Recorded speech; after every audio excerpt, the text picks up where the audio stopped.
It is the 10th of October, and this day in Baptist history, our reading is He preached until the flame went out. Our verse is 1 Corinthians chapter 9 and verse 16. For though I preach the gospel, I have nothing to glory of, for necessity is laid upon me. Yea, woe is unto me, if I preach not the gospel. The closing services of the Mount Pleasant Associational meeting held in the Ebenezer Baptist Church of Randolph County, Missouri, had almost concluded. There was to be but one more message, and the elder statesman of the association rose to speak. During the course of the sermon, the 70-year-old preacher became ill and had to be escorted from the pulpit.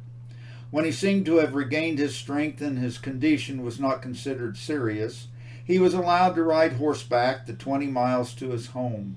Upon his arrival, tender hands had assisted him to bed, and a local doctor determined that he had congestive fever. The following Saturday, October 10, 1846, proved to be his coronation day in the ministry of Reverend William Duncan, whose life had spanned the period immediately following the Revolutionary War, was called home. William Duncan had been born in Amherst County, Virginia on February 22, 1776. His parents, Reverend John and Mrs. Sarah Duncan, were highly respected in their community, where John served as the Baptist pastor. Growing in that warm, spiritual environment, William could not help but come under the influence of the gospel, and when he was 20 years of age, he was converted and united with the church his father pastored. He was quite young when he married Miss Sally Henley in his native county. To that union, 2 sons and 6 daughters were born. William's theological training was received in his father's academy, and soon he was preaching. Many struggling Baptist churches were without pastors, and young Mr. Duncan had many preaching opportunities.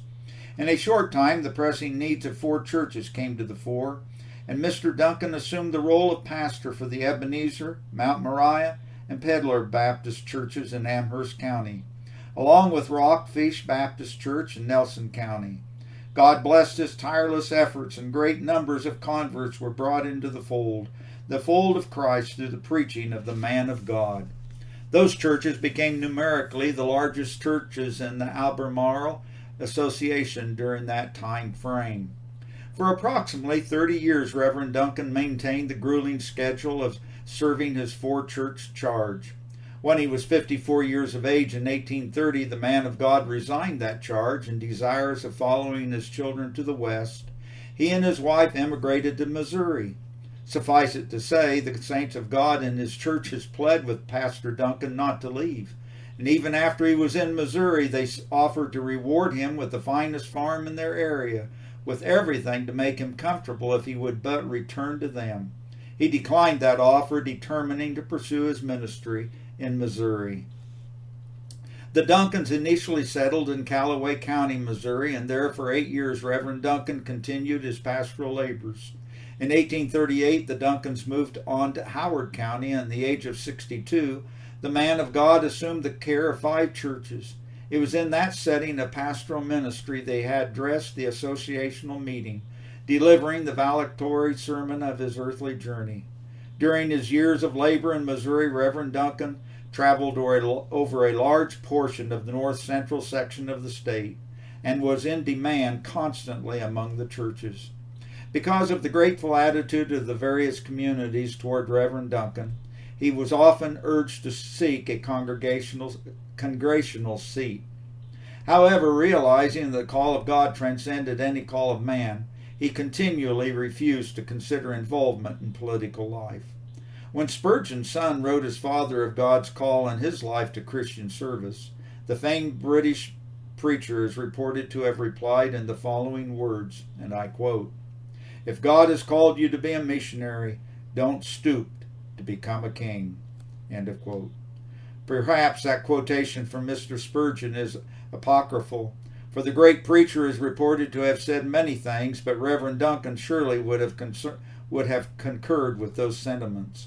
Many modern-day Baptist preachers would do well to seriously consider the implications of Spurgeon's advice and Duncan's action.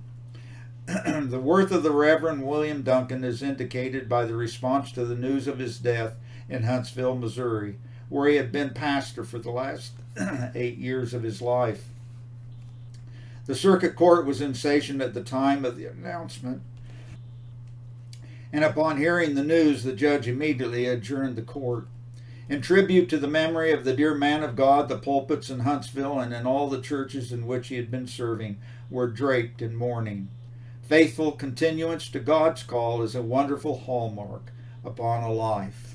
To God be the glory.